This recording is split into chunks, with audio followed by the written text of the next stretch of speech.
मोहब्बत से आगे किस्त नंबर 5।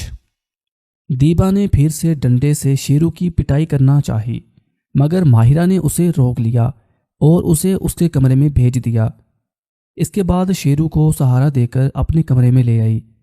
दीबा ने बुरी तरह मारा था शेरू को, जिसकी वजह से उसका सारे जिस्म में सोजन आ गई थी।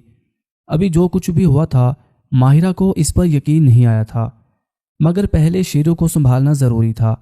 इसलिए माहिरा उसे अपने बेड पर लेटा देती है और उसके जिस्म की सकाई के लिए गर्म पानी करके लाती है और सकाई करने लगती है। गर्म एहसास होते ही शेरू कराहने लगता है और माहिरा उसे दिलासा देती है। थोड़ी देर तक उसकी सकाई करने के बाद माहिरा हल्दी वाला गर्म दूध शेरू को देती है। शेरू मना करता है, लेकिन माहिरा के जोर देने पर पीने लगता है। माहिरा, अब बता बात क्या है, ये सब क्या और कैसे हुआ? शेरू रोते हुए, मैंने कुछ नहीं किया मामी, मैं बेकसूर हूँ, वो सब अचानक हो गया, मैंने जानबूझकर नहीं किया। माहिरा, मुझे पूरी बात बता। फिर शेरू शुरू से लेकर सारी बात बता देता है, जिससे सुनकर माहिरा को दीबा पर गुस्सा आने लगता है। माहिरा, तो तूने बाजी के सामने ये सब बोला क्यों नहीं? चुप क्यों था तू? शेरू रोते हुए, मुझे बात पूरी करने ही कहाँ दी अम्मा ने। माहिरा, तू आराम कर, मैं बाजी से बात करती हूँ जाकर। माहिरा शेरू की चोटों पर मरहम लगाकर उसे आराम करने का बोलती है और कमरे से निकल जाती है। माहिरा के मन में एक बात थी कि दीबा बाजी ने ज़रा सी बात को इतना बढ़ाकर बताया और शेरू का क्या हाल कर दिया।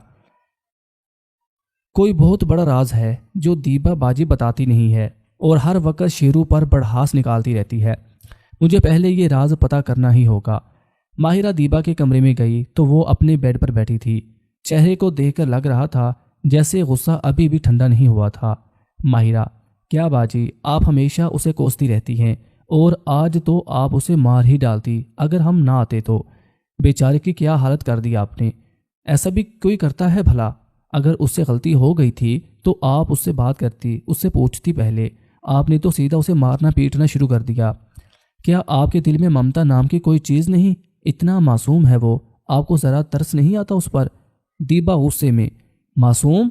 हाँ मासूम। किसे मासूम कह रही हैं आप? मासूम नहीं, मनहूस है वो, बदकिस्मत, समझी?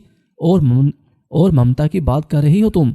तो सुन, मेरे अंदर की ममता की मौत उसी बदकिस्मत ने की है जिसे तू मासूम कह रही है। ये बात सुनकर माहिरा के सर पर जैसे बम ही फट गया हो।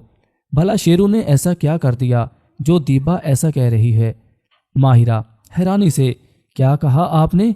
ऐसा क्या कर दिया उसने जिससे आपकी ममता मर गई?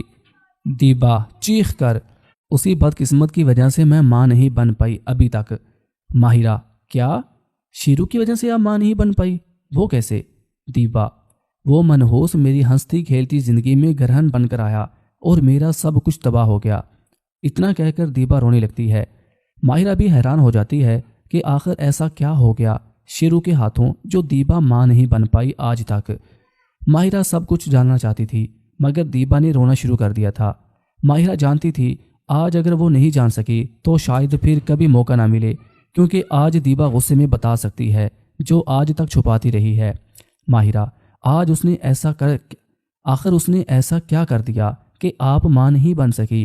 वो तो खुद मासूम सा बच्चा है, बचपन से आपके पास है, वो भला आपकी ज़िंदगी को कैसे बिगाड़ सकता है? दीबा रोते हुए चीख कर, मासूम नहीं, मनहूस है वो, मनहूस। तुम्हारे लिए होगा वो मासूम, मेरे लिए तो मनहूस ही है। तू जानती है मैं आज तक माँ क्यों नहीं बन सकी? जानना चाहती है तो सुन।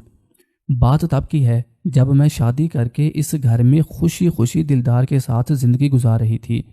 हम दोनों बहुत खुश थे। नाइला बाजी का कोई बच्चा नहीं था, इसलिए दिलदार चाहते थे कि मैं जल्दी से इस घर को वारस दूं ताकि इस घर का आंगन खुशियों से महके। फिर एक दिन मुझे पता चला कि मैं प्रेग्नेंट हूँ। हम सब बहुत खुश थे।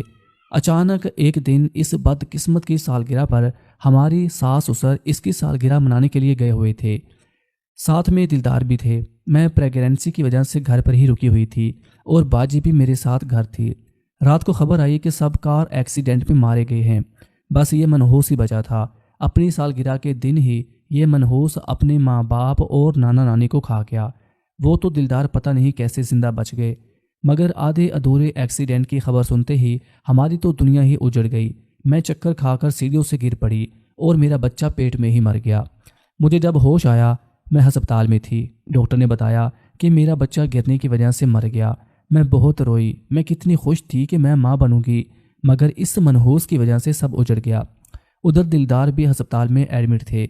सरवर भैया इस मनहूस को घर ले आए। कुछ दिनों बाद जब दिलदार घर आए अस्पताल से तो एक और कहर मुझ पर टूट पड़ा। दिलदार ने बताया कि अब वो कभी बाप नहीं बन सकेंगे क्योंकि उनका लंड एक्सीडेंट में डैमेज हो गया था।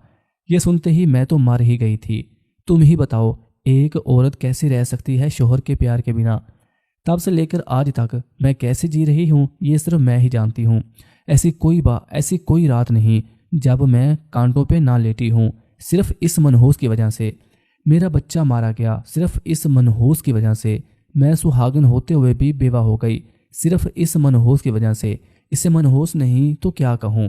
मेरा तो जी चाहता है कि इसे जान से मार दूँ। ये तो दिलदार ने अपनी कसम दे रखी है, वरना कब की इसे मारकर फांसी चढ़ जाती। माहिरा को तो जैसे सांप सूंघ गया था। दीबा की बातें सुनकर कितनी नफरत करती है दीबा शेरू से, इन बातों की वजह से जिसमें उसका कोई हाथ था ही नहीं। भला वो मासूम सा बच्चा कैसे किसी का बुरा कर सकता था। माहिरा अभी दीबा की बातों को सुनकर अपनी ही सोचों में गुम थी। कुछ वक्त तक दोनों खामोश रहती हैं, तभी माहिरा इस खामोशी को तोड़ती है।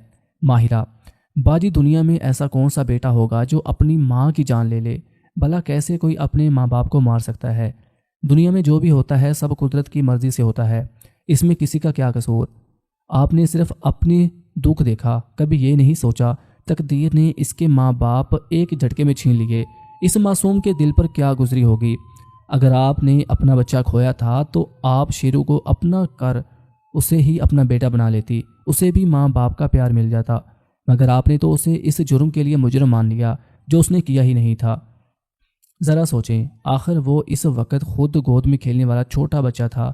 उसे क्या मालूम था क्या क्या हो रहा है, और आप उसे कसूरवार मानती हैं।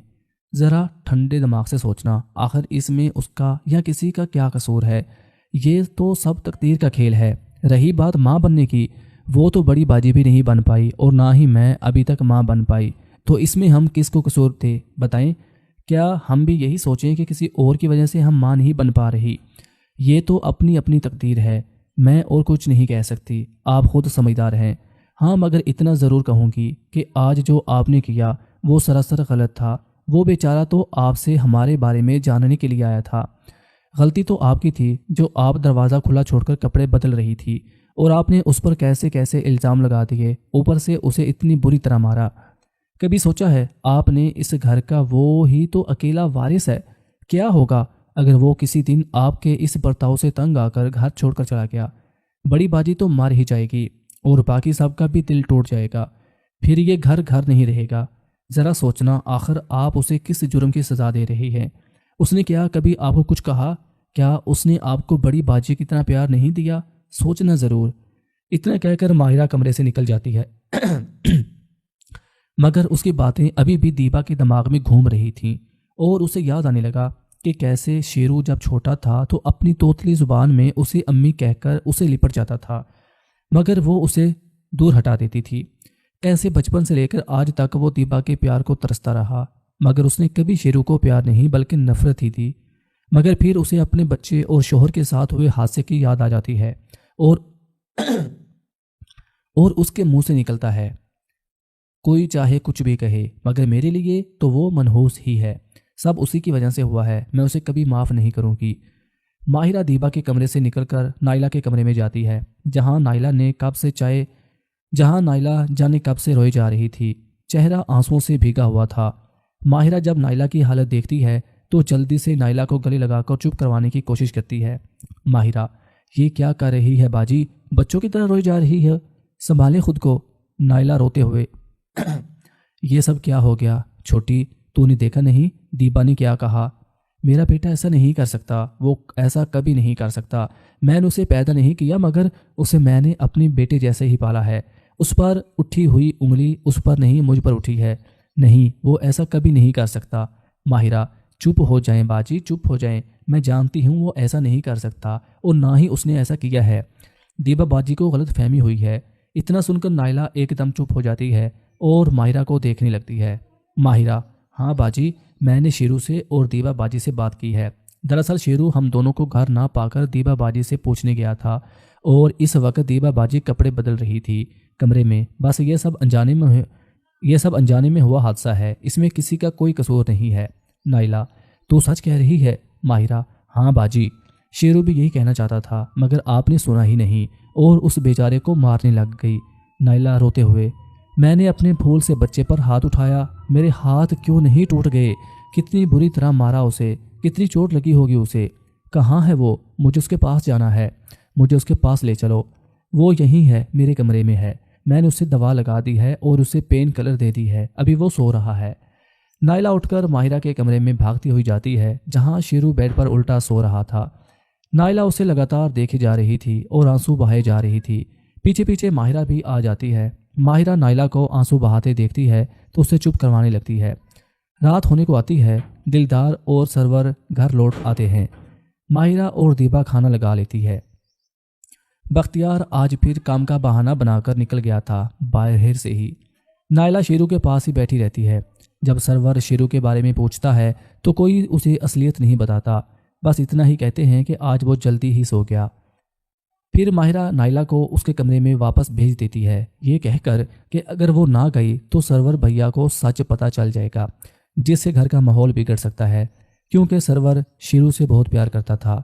नाइला भी बात को समझकर अपने कमरे में चली जाती है मगर उसका दिल नहीं करता, इसलिए सरवर के सोने के बाद वो फिर लौट आती है।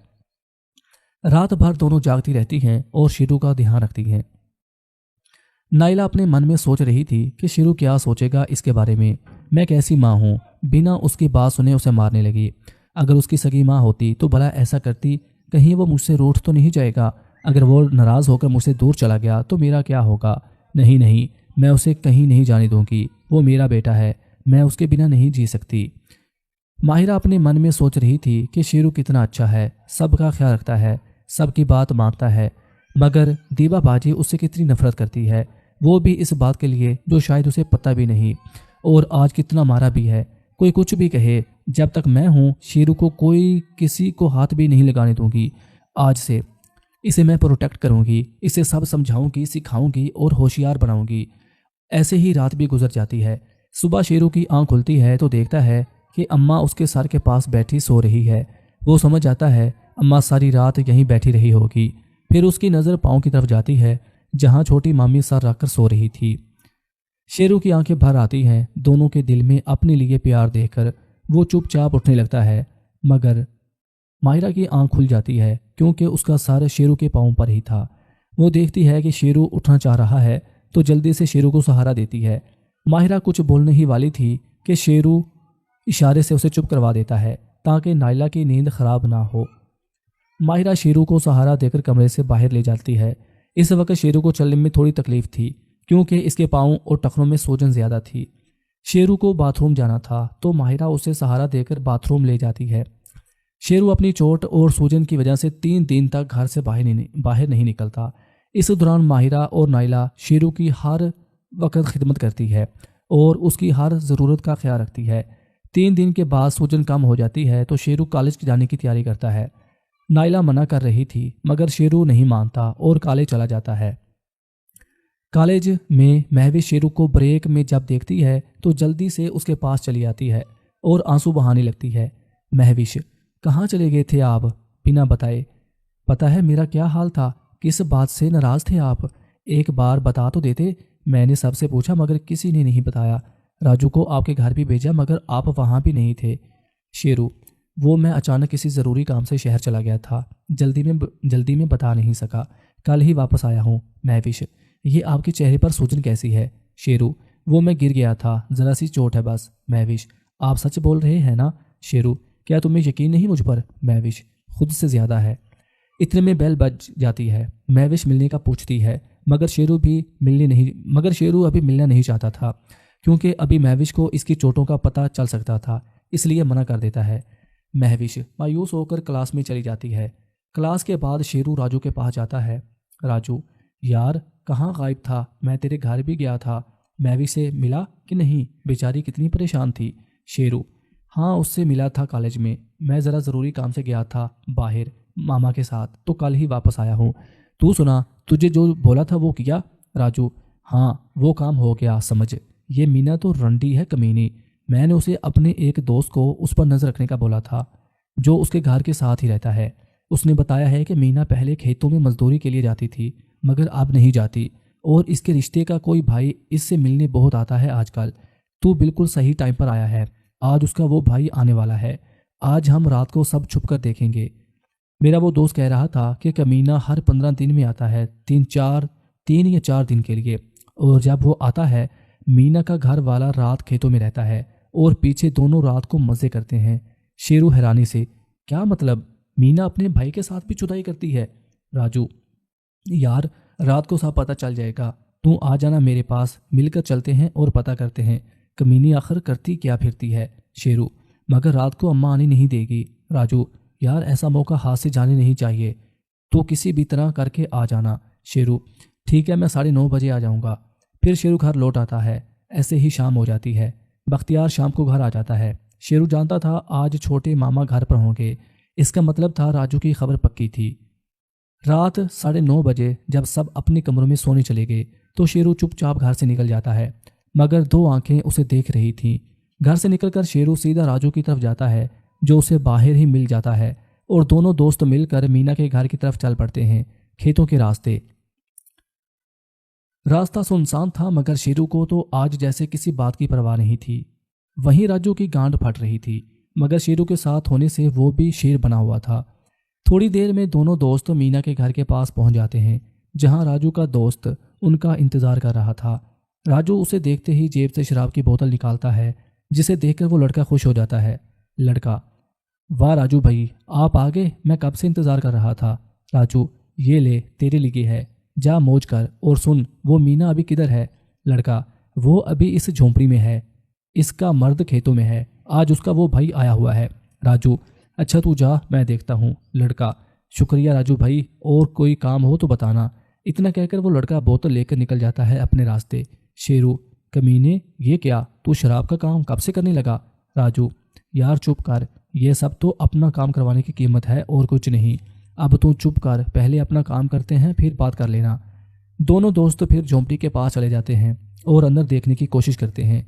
झोंपड़ी के अंदर लालटेन जल रही थी। ज़मीन पर बिस्तर बिछा हुआ था जिस पर मीना कमर से नीचे नंगी लेटी हुई थी। उसके ऊपर एक आदमी चढ़ा हुआ था, वो भी कमर से नीचे नंगा था।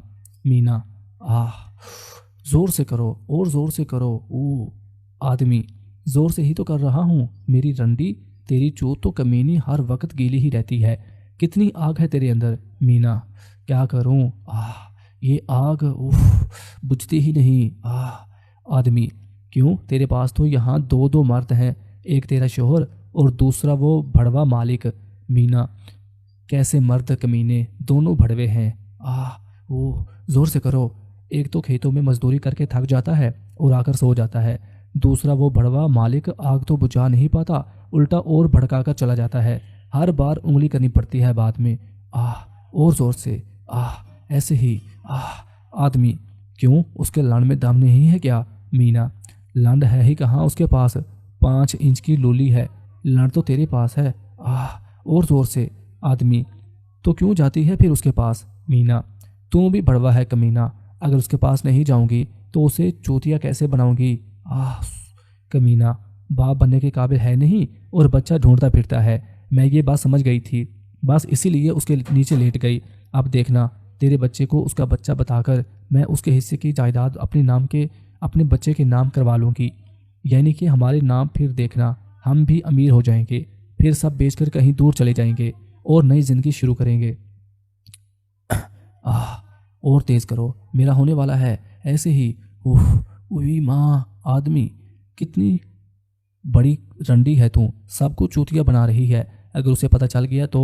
मीना, किसी को पता नहीं चलेगा। कौन बताएगा? बोल, क्या कभी तेरे बारे में किसी को पता चला है? आह उई, अब बातें बंद कर और धक्के मार तेज। उस, ऐसे ही। आह वो। ऐसे ही थोड़ी देर में जुदाई प्रोग्राम ख़त्म हो जाता है। मगर शेरू तो कहीं गुम सा हो गया था। उसकी आंखों के सामने छोटी मामी का चेहरा घूम रहा था। बेचारी की जिंदगी बर्बाद हो जाएगी। राजू तो अपना लांड हिला रहा था अंदर का जुदाई सीन देखकर, मगर शेरू अपने ही ख्यालों में खोया था और आगे की प्लानिंग कर रहा था कि क्या किया जाए। दोनों दोस्त चुपचाप वहां से निकलकर वापस घर आ जाते हैं। शेरू चुपचाप बिना कोई आवाज़ किए अपने कमरे में चला जाता है, जहां पहले से ही कोई इसका इंतजार कर रहा था। जैसे ही शेरू अपने कमरे में घुसता है, सामने देखकर हड़बड़ा जाता है। सामने छोटी मामी बेड पर बैठी शेरू का इंतजार कर रही थी, जिसे देखकर शेरू हड़बड़ा जाता है। शेरू को समझ नहीं आ रहा था कि अब मामी के सवालों का क्या जवाब देगा। वहीं माहिरा मन में ये सोच रही थी कि इतनी रात को घर से बाहर चोरों की तरह जाने का क्या वजह है। कहीं शेरू कुछ गलत तो नहीं कर रहा। जो भी हो, आज पूछना ही पड़ेगा। क्या पता ऐसा कब से चल रहा है। माहिरा, इतनी रात को कहाँ गया था?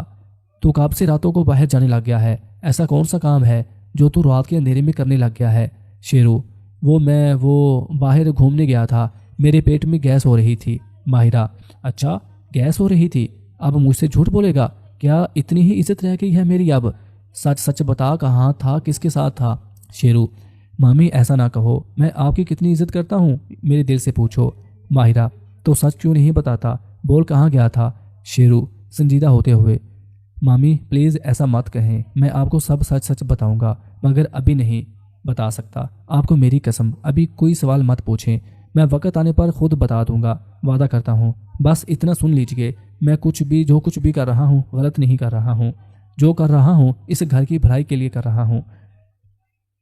माहिरा शेरू की आंखों में सच्चाई और संजीदगी देखकर चुप कर जाती है और कमरे से बिना कोई बात करे निकल जाती है। शेरू सोचने लगता है कि मामी पता नहीं क्या क्या सोचेगी मेरे बारे में, लेकिन इन्हें सच्चाई भी तो नहीं बता सकता। अगर इन्हें सच्चाई पता लगी तो इनका दिल टूट जाएगा। मगर इस मीना का मुझे जल्द ही कुछ करना पड़ेगा। कैसे छोटे मामा को बेवकूफ़ बनाकर उन्हें लूट रही है। यूं ही सोचते सोचते शेरू की आंख लग जाती है।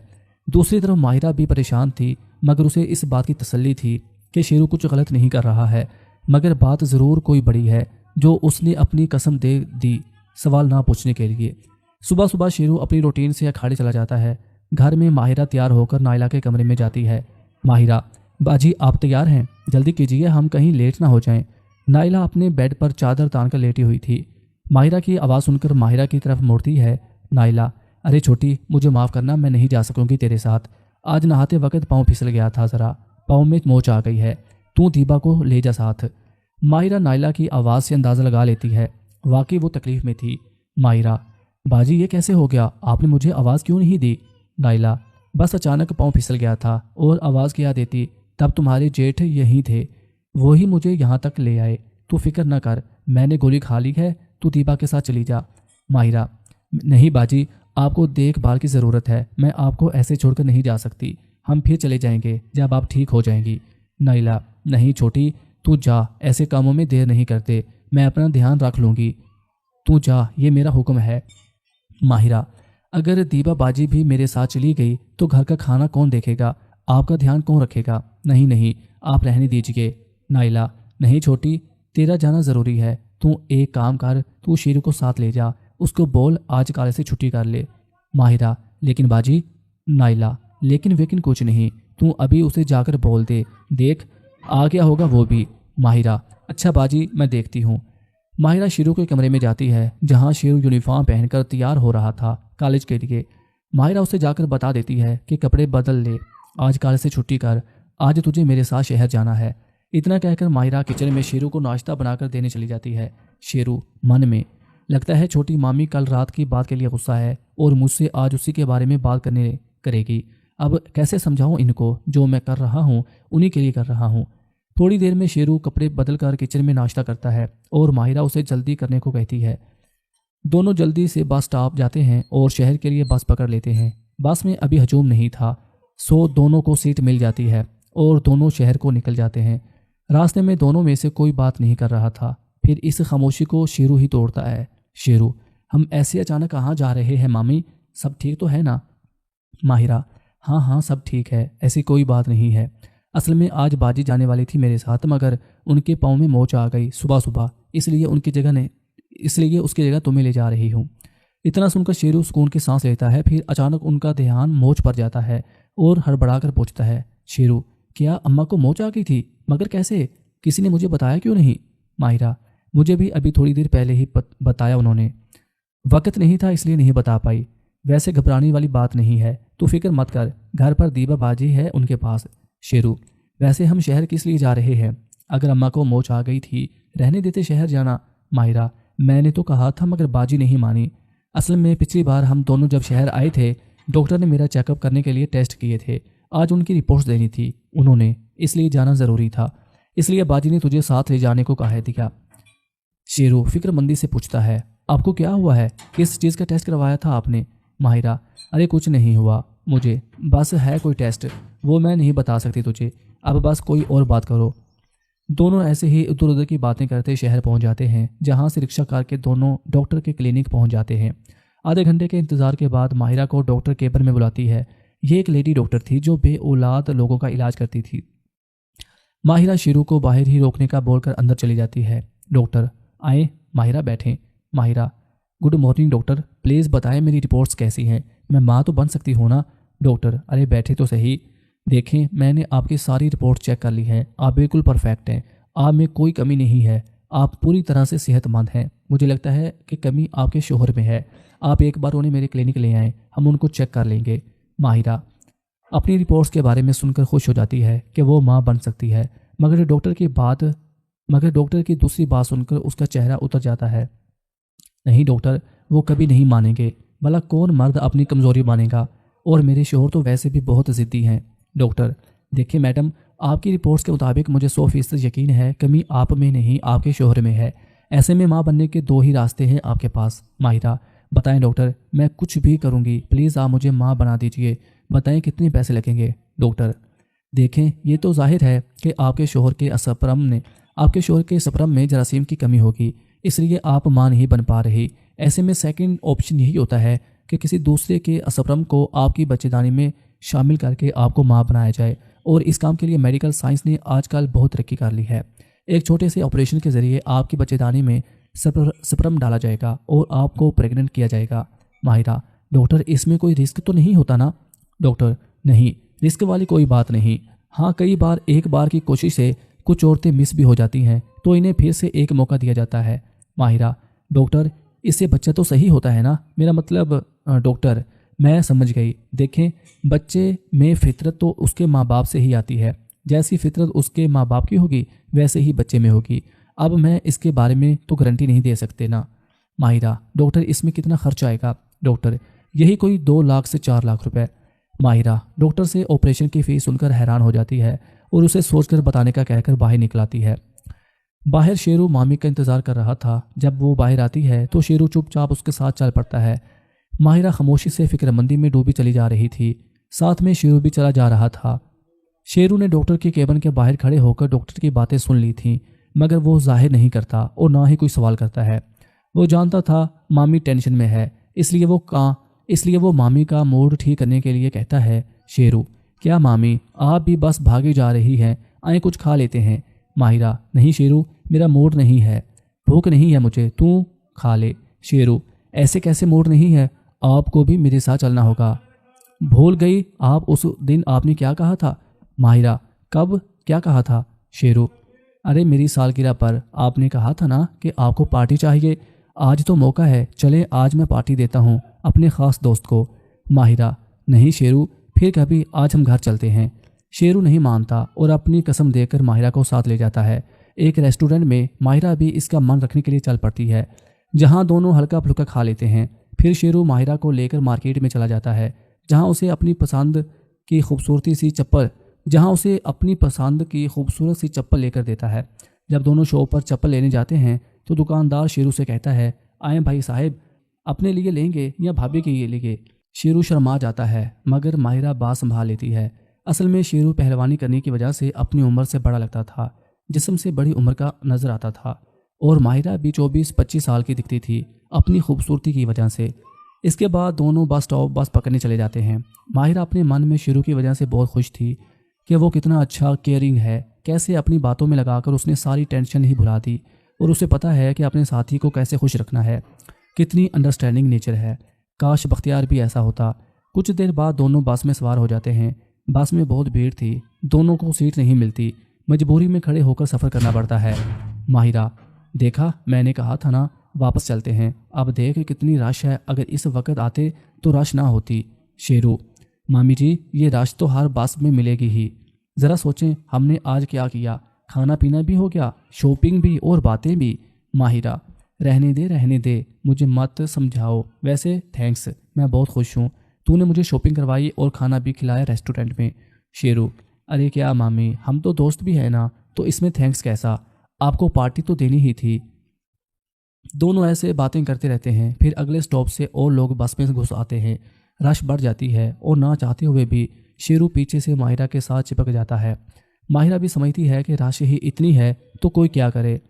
ऐसे बस चलती रहती है। बस को झटका लगता है जिसकी वजह से शेरू माहिरा के ऊपर गिरने को होता है।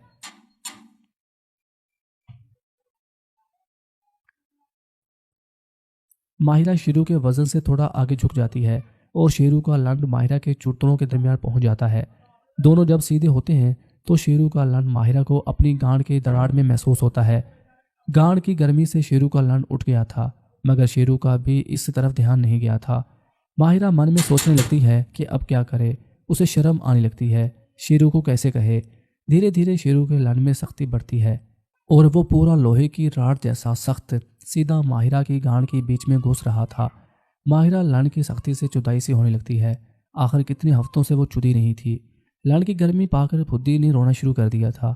माहिरा से गर्मी बर्दाश्त नहीं होती, ना चाहते हुए भी वो हवस के समंदर में बहने लगती है। माहिरा अपनी गांड को थोड़ा ऊपर उठाने के लिए पाँव की एड़ियाँ उठा लेती है और आगे को थोड़ा झुकने की कोशिश करते हुए फुद्दी को लंड के मुंह पर सेट करती है। शेरू को भी अपने लंड पर जब दबाव महसूस होता है तो उसे ख्याल आता है कि उसका लंड पूरी तरह खड़ा है और मामी के चूथनों में घुसा हुआ है। शेरू पसीने में भीगने लगता है और मन में डरने लगता है। मामी क्या सोचेगी, कितना गंदा हूँ मैं जो ऐसे उनका फ़ायदा उठा रहा हूँ। मगर लाख कोशिशों के बावजूद भी शेरू का अपने आप पर काबू नहीं था। उसका लंड तो जैसे बगावत पर उतर आया था।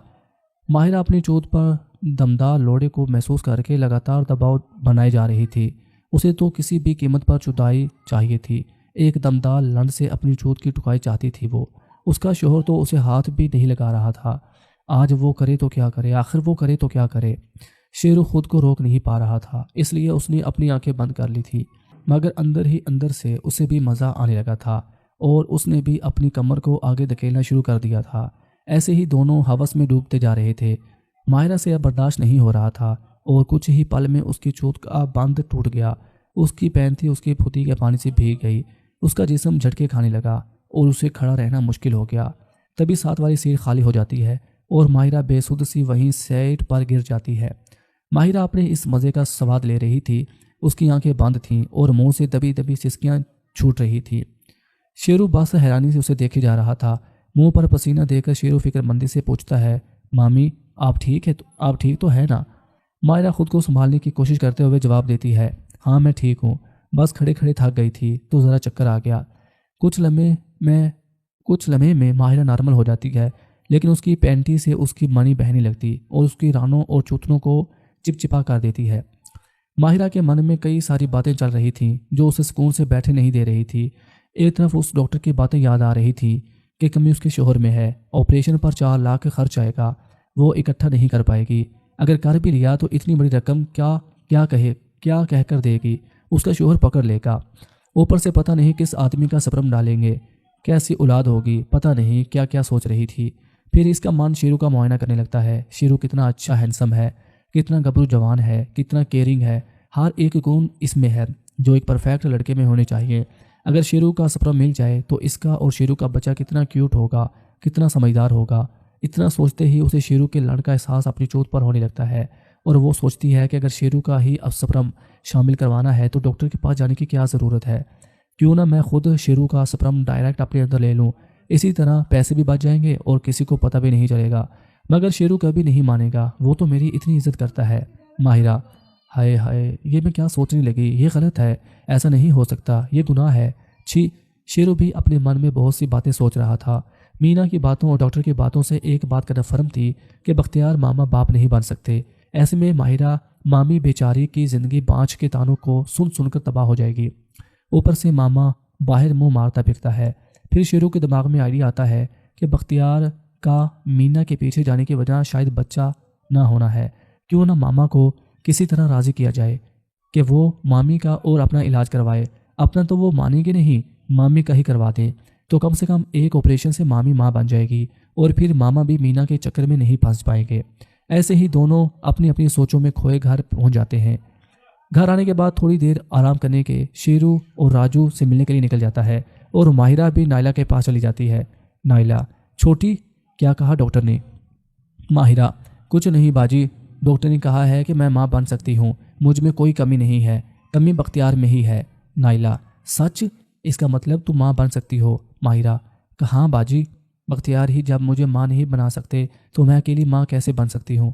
नायला, अरे इसका कोई इलाज तो बताया होगा डॉक्टर ने। माहिरा, आपको तो पता है ये मानेंगे नहीं। नायला, कैसे नहीं मानेगा, मैं समझाऊंगी उसे, तेरे जेठ से कहलवाती हूँ, बच्चे के नाम पर देखना कैसे नहीं मानता।